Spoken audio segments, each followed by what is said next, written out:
In a man, my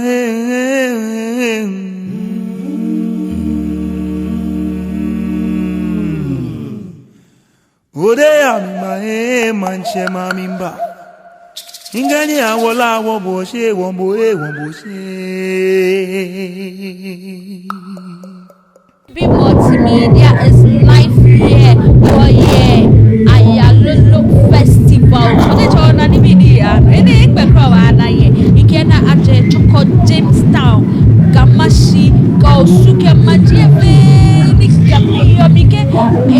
No, well, na mota ye ni phobia de. Ola, I can do that. Koshito na kepe mota ye. Dressing is dressing. The shoes is shoeing. Bag of already ya baby. Okay, Aayalolo Festival. Money people by the way. There will be multimedia. Pero no, schedule me. Like him more. Subscribe him more. Don't share. How he wale ni what's a work for Abraham. Oh, quick up sleep anyone. Yes, dressing, yes. The dress is dressing, the shoe is shoeing, the buku is buku. Oh, quite. Oh, didn't give me a share. I didn't buy any. I can't be quick because I was told that this is the third edition of Aayalolo. On a dressing it. On a dressing it will be actually. You can only get this from maybe multimedia.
Osu 5 junction what the Jamestown Macho hina keja nyemo the Jamestown baho ketoga umashi ke baho ke independence na anwa me ya 5 junction ni Osu 5 junction the bia na go kwa wo heading towards Gamashi wo was no ya Gamashi wo e no she bia na center na she ni go kwa bra ko today ni go there say what the government that they are no a great government ko today wo there she go kwa ko today say ma fit wa ko mi she ni igene most of the time say go about no gidi ye bi na ko ara wo ko ba na no ko ba she de eche e kashi no mo be ya be ko ya ko ki ko mami na shoe na de wo re ga ya na how ni mi go ba na ko ye ngbo ba na ye apart from we be multimedia get Aayalolo Festival mo to ko niemo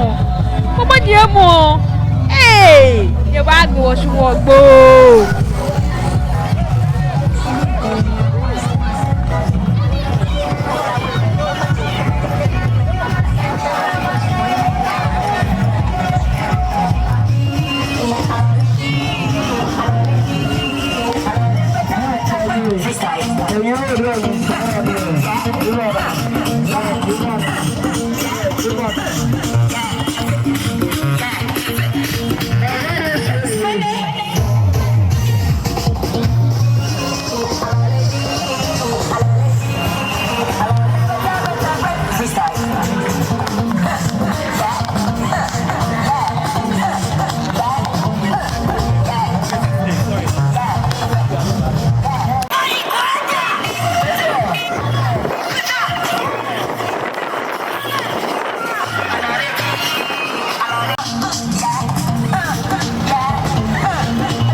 Ni wɔhyɛ ne post office ni wɔhyɛ ko na post office bag no pɛpɛɛpɛ wɔ deɛ ko kɔ ma me na dress na de ke wo ne get the work is working do okɔ bra ke ma me na re amenye hie ne o na be dress ne you can only get this oba na ne ye Aayalolo pe oba na ne na ye he kodo Aayalolo Festival no do hie kano akanyemo de Jamestown baho gamashi na te baho kete o five dash na ya do he deme ni akanyemo echa no ko kwe ni nye mu ewi ge de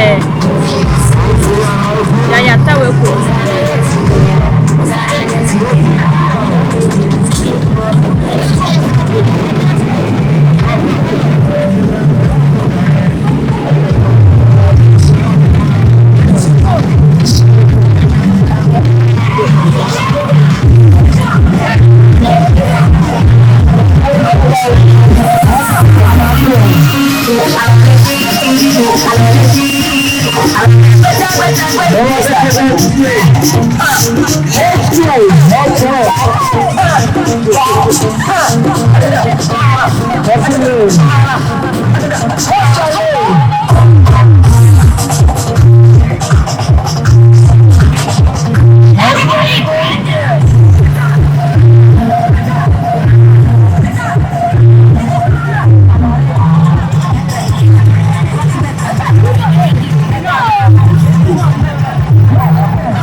very busy.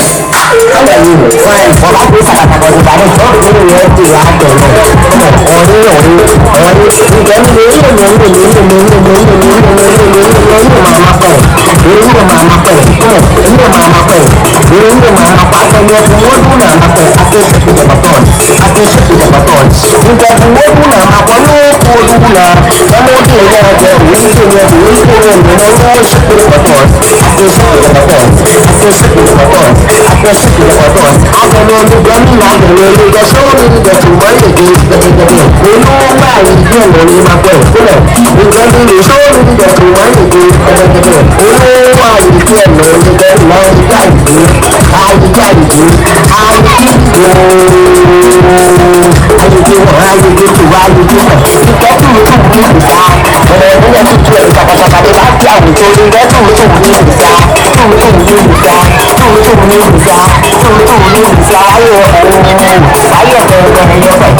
Wabasho beer.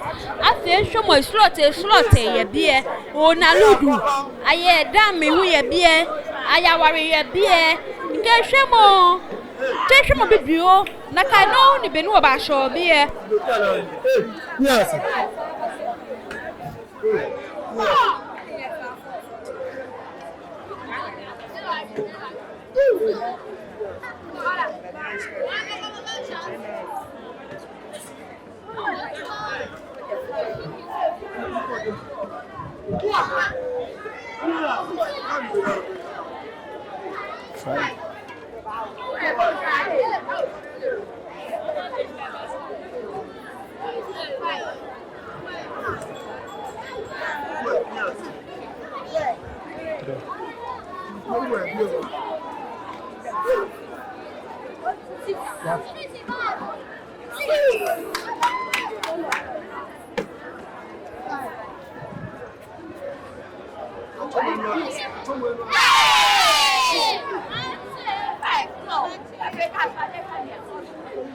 Challenge us a few.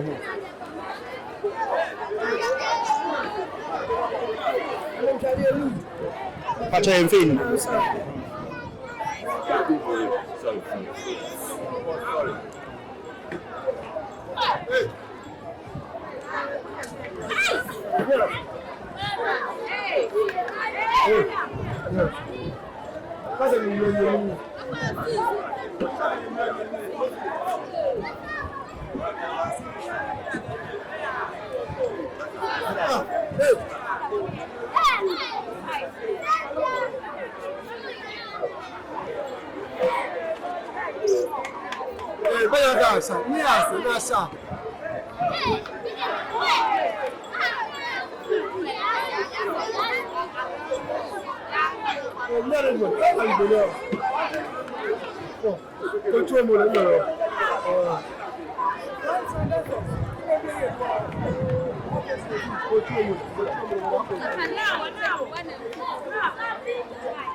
See what?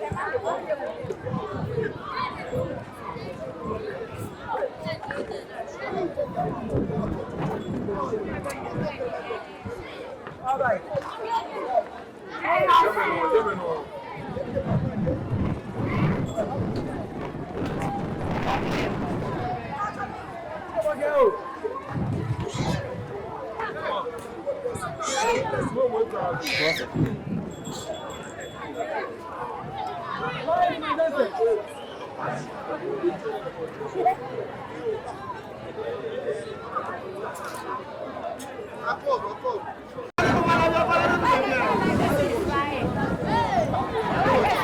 So benim la me enu me da flotte ni afe ye bi kike da dogodogo da afe la moji afe sobolo afe asana ike igbeko mi ne ko igbeko ba na de ke hwemo na etu benim wiem la me wona no Our laughing. The great one. But what churchy, Grebo, but what churchy. We are for 1960, and we are for kebo no koko kwebo taye I think about it. You're not going to do that coffee. bo taye wieke chobo na ko na try bi o na benini bi ya ko kwembra na ni tashne ko kwe pampa na pampa is shining, the pampa is pampering. Hwemo so kemisha so oba na ne fe ya Aayalolo Festival. Aayalolo Festival ni oko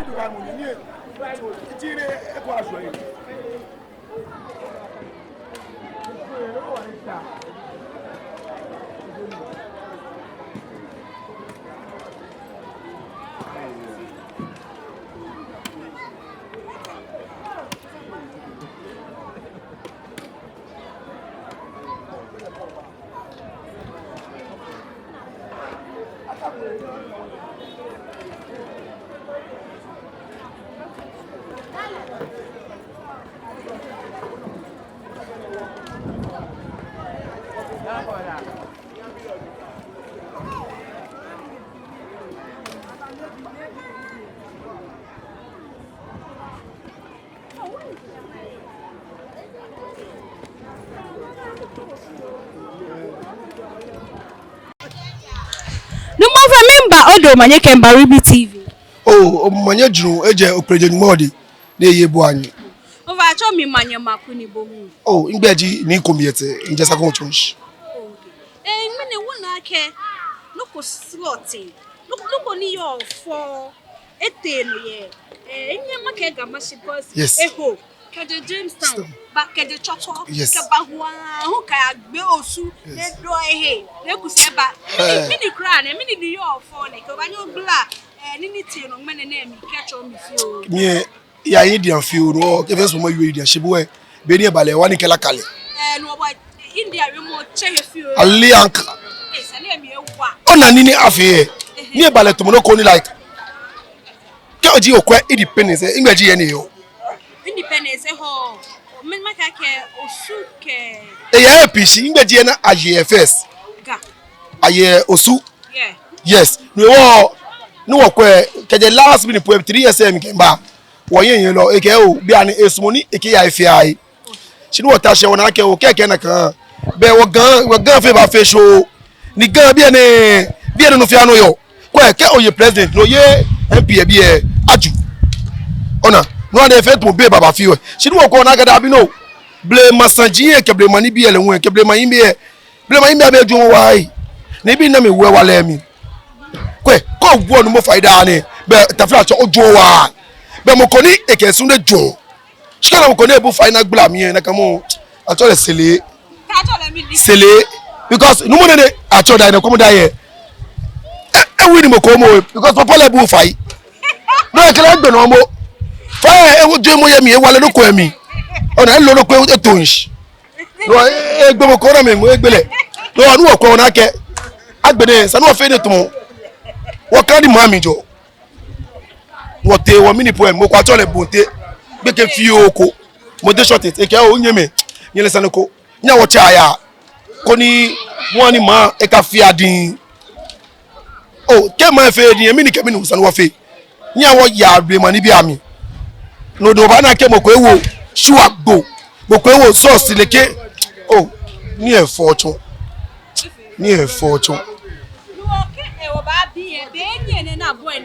oh kede fita ye be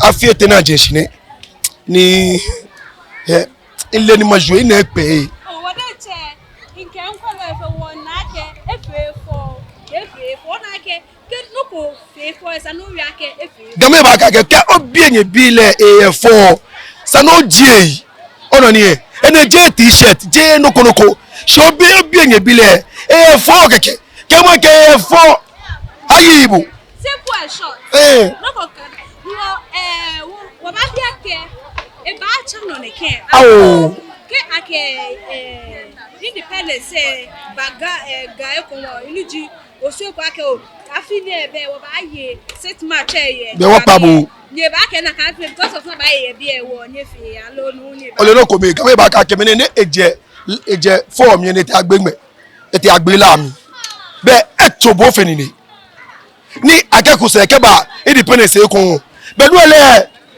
wa sele baba ene wo pa shinu wo ta wo pe jake wo ta walo before wa ke sponsorship because walo ko jime be wo no na wo fi oni mleke ata moto pon ni gba fi o bo ti ele ba sha me ko ma na me modi ami put mo ko ba fe leke keke ke skeba mo ko lawo e ba wo alash baba o e ba pete maye be ke skeba no me so wo ke fi onu wo ta o gbe mi na ma wawo bona fe wo to ma che me gama che me be se manche aseni manche wo ta o na me wawo ni ka me wo ni ne mi ye so ake gan e ba ya fe leke baby e wa na ka shi ke no ko asenu ko bi fi o ko no be no mo be we mo shi mene no ni wona o jale check wa nu hehe mo bo aka ke prophet ba ke me di secret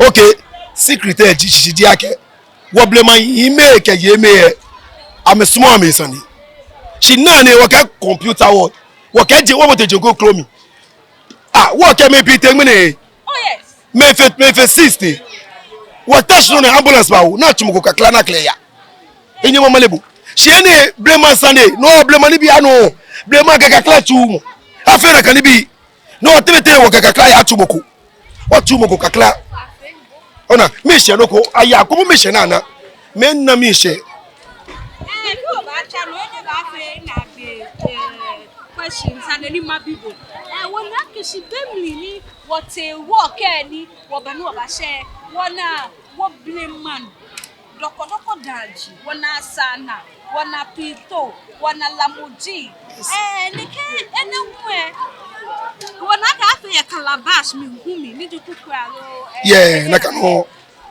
chenemi chenemi ni ajaja inu drinks can be no me fe we wa bia ke igbeje bia ne ima no mo ke na fi o ma woji bia ne ke o akwe advert kwa TV mi no PT1 Peters mi te Dragman Peters mi te Cool man Peters mite. She chuchuwe pure tapo amenu ayenoko na afele tumote. Ne mashi kaka nu wo mie emi jo na menu. Number 1 akegbe emashi enyo no na calabash do na no che kaka ni wo mi no onase onawala onadwe. She be ane komo ni bi na fe bi ane sugar ake ono komi ko nu e bi ba gbe na o sato o mo ni ko yin keke egbo obi ane ye wo yi mana me yo ta ka ye to yi mata because onyo ko se me se di onyo ko to ko shike no ko ishi because onu to jiami ni bi mo ngomo ahun no ni ngomo ko nu ahun e afe to eko no me ye ni ye fe che o ma e shabu commento nko e square what ya say no ya ko blame man agbene shuko to my bible ni mo jue bible sali ko ka Jeremiah 6 verse 16 eke nyo anye duma gbejigbelai ni pa na no tempolesh ni kwa eni nye ba na anu kwale sanjie ye nyen ase ne ke di blame masanjie nyen ase no ake onani moko nu moko shiami ni dani ke no kwa no abiole sane olioni wori peto emami na ne dani e ojogba miji una agbere mo lo una agbe se no ke ba house mo lo ike me oh ismo fe nyu ma George fe akenye ba wa inye mache fe ke mache tin bi Mr.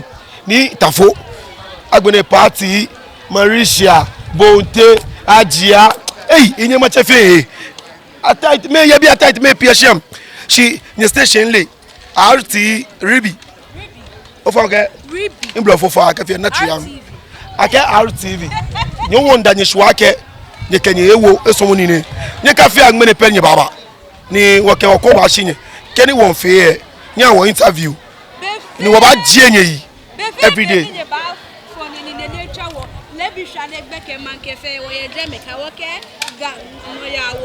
ni wo shinye mi ke nya ke wo shinye wo ba announce ni genye ba fe gan fe ichu kenye ni pete Aayalolo Festival ni ba jo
bone bono kai le amaka ibu no mi efita Miss Gawes Miss Gawes ni abafi efita yi ngene ho ba mo le bi Aayalolo Festival shishi yega ke Jamestown ke osu ya fe ni gameyo Aayalolo ye jeme nyami o wo ngabo Lenya. maybe na me here ko ogbe no ba no cho ogbe ke to are Cho me Salome na take it.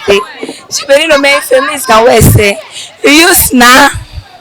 but you na ke gbe fe so wala ke si na tuni ewie enye wo kale fe ni te wo ke wo de Jamestown wo ba ho ke te osu 5 mo ya do wo he ni wo ba ko mene wo tuni wa ni bo wa yi ko baba le no ya ye nyeyo mini hewo no ko hewo ne ke ni na Okay. Oh. First edition me and I cafe old school.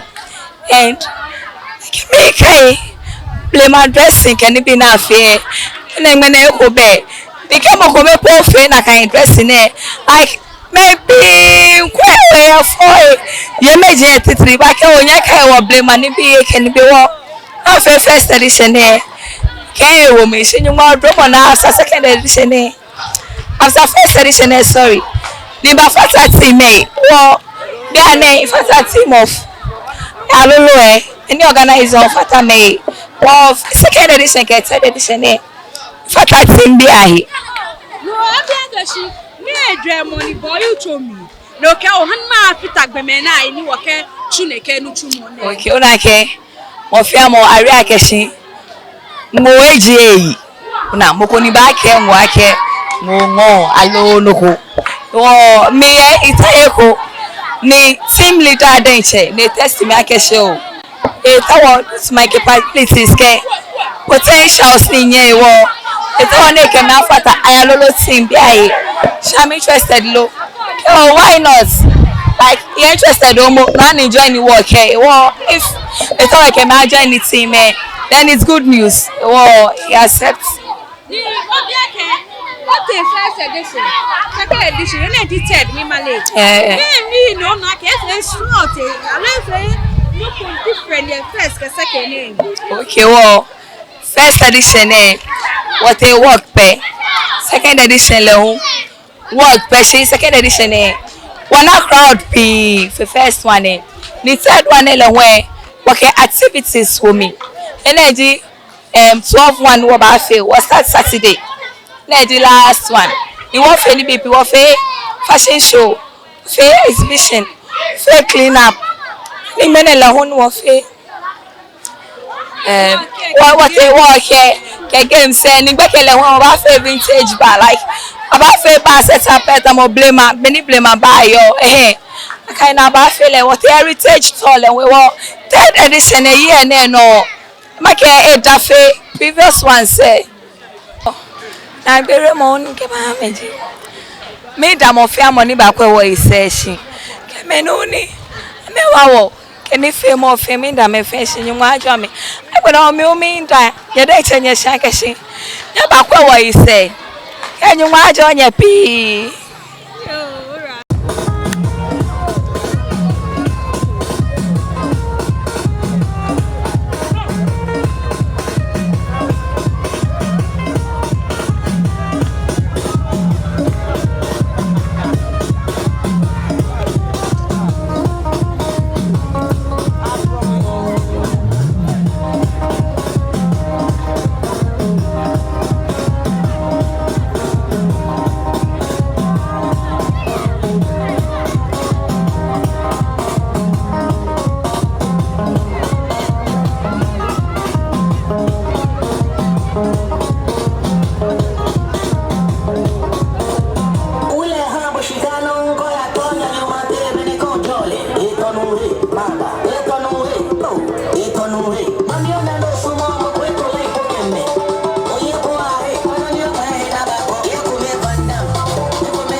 was like a quelle me make in yanyo in teacher ke in ke bale in chumo me no fiano me na be no wan si mi lele si iliaka bole no han wo bi la ke si imbra ke in teacher ke yanyo fade de boy ko ka cho me ni amelebu e. Oh, okay. Well, be me Daniel Felix Ayibonte. She man be a friendly me director Bonte. Alo Bonte short it. In yagbese pension kuwe. Onu be o fa wona ke no mene no ko fo no ko li efo no ya because wole ake shi bi e me biri ake shi e bi e no ele ka fe ni e be ke ni bi so she wona ke no ko ete no ke je Jamestown ba ho choko ba osu ba gamashi no ko ete no ni yo fo be ni wo bi ake be bo kana o fa ni to mama fi oji mo no fi o ke cho Be ken clear cry makake. No no fi actually Aayalolo Festival. Ne jino ko no fi no ke blame ani bi ba back. Mene no nyeba na mi she. Bibi o nyeba na. Ejake no nyeba na is our 11th activity in 5 days. One for 12 activities.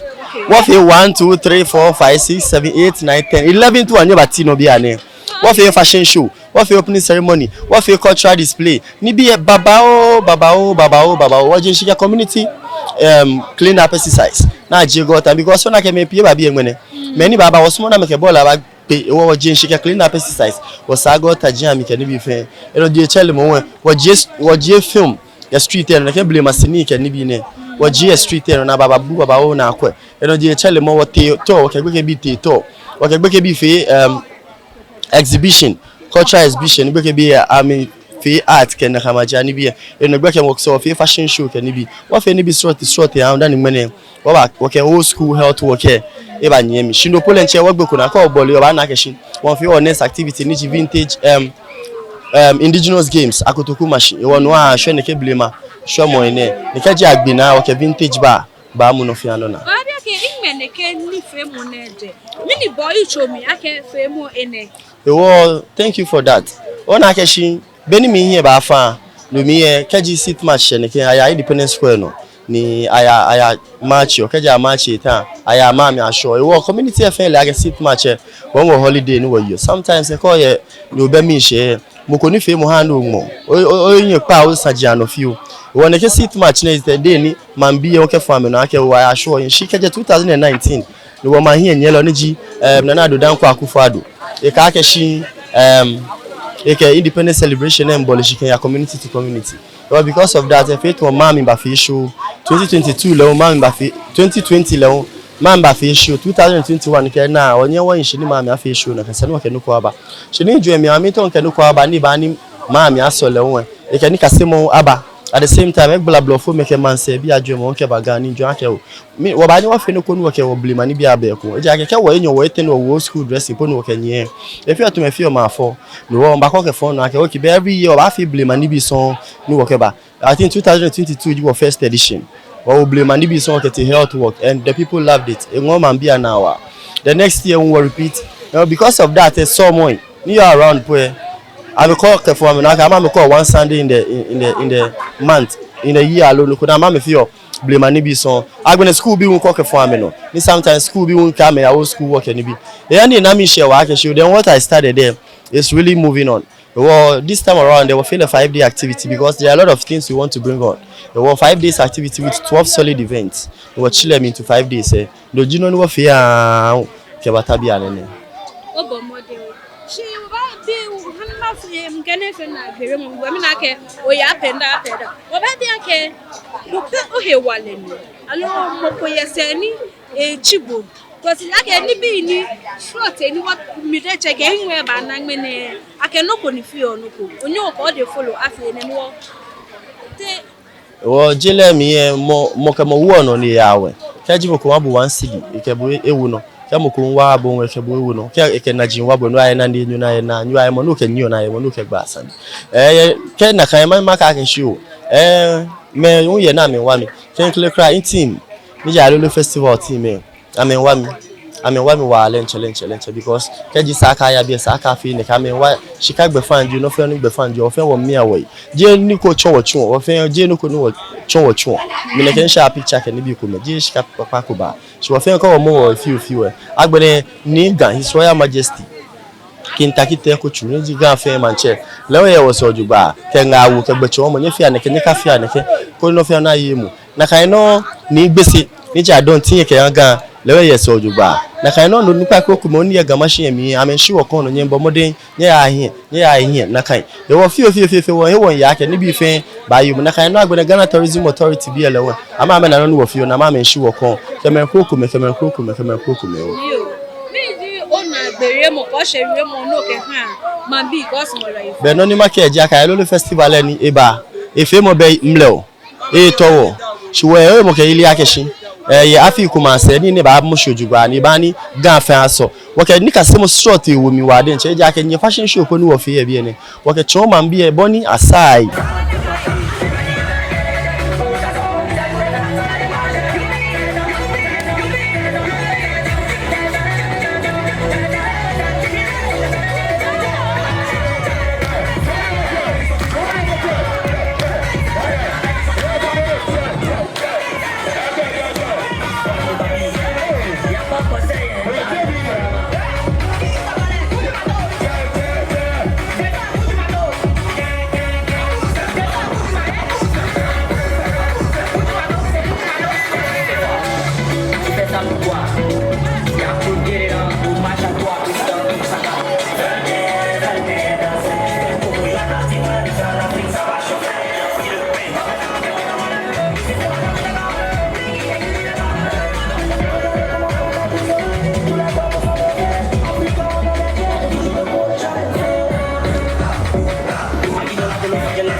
Ablada bi nke nyenu ni nkele yo nutumo mi etu onutumo na ni nchone wo men wonye o asha ni na ni o wo se no do fo ke wo camera se o ba de mbra me na wunke bo ba ke ye bi o na ni te no fe ye bi nke bo fe no wo te wo ke mi oyo oye mo ye ni fe mo na ni te mo ni le Ona ge keje bi sami ni ona ke keje se Ghana form of bi first of all ni afio independence schedule ko bi ane naka activity akenpa Ghana ma mu fe kan ni register ni o amon amena no ni ya no shi keje bagamashi dan you ake Ghana bi ka ke Ghana bi game amameji Ghana bi cause keje o kwebi na ma Ghana jini jonshi ni Ghana we jini jonshi no na ke gama amameji Ghana bi no when minu ni atola ke bonte e organize ne keni femu ne da fi be na fe ni gamela un keji ameshi alo ame ko kechon nyeme ni o manse alo nyeme konkrome ni ame feel ake game keji afi no ko ana ameyemi ni wo e organize ne ka Aayalolo ni Aayalolo ni femu je mene pe ake mene jibe ni ati wo ke she koko ye ma wo mi keje dey what activities ye be ni mean cover because they were a fake clean up akuchie kumami abomode na saa akuchie kumami ni second day afi movie night ni jino yeli slaving keje okwo beni brofo member ni ameba momo wo nyeme ke nutumoji na me ana machu ke fel ke ni bi na ma ya me alo iwale na me he amedi ke ni bi ye day 2 and ojiro na fi ni day 3 le won abomode ni schools ni around beke bi ani nye ni ke ni ngbo keke ame no kotamo ni drum ke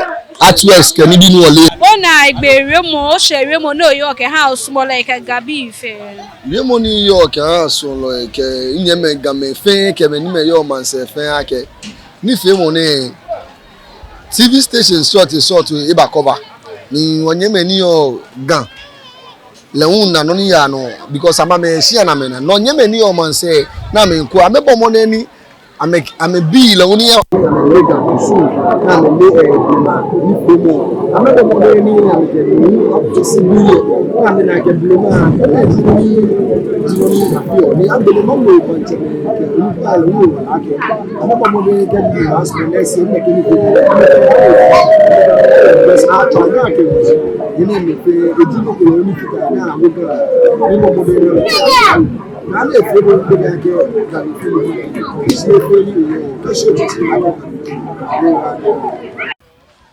Suba like a quella ife a bloody a big or day a be. Pimpa de money, bonyele. I can your money makuko me pay me the money here. Mene over the way a gamashi. Ni kebo de cho na ni te no bana keshi. Afine what fe nefe for me first time me by joining Aayalolo Festival ne. She ake ete no afi etenji ene no wo anyemi hefe ni oyo.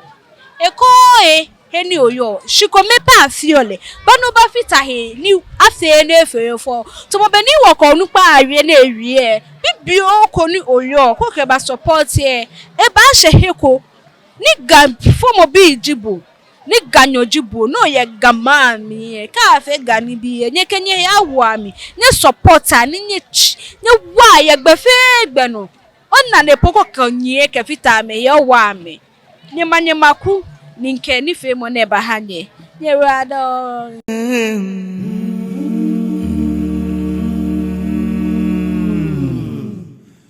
Ode ami manche mamimba ingani awola wo bo she won bo she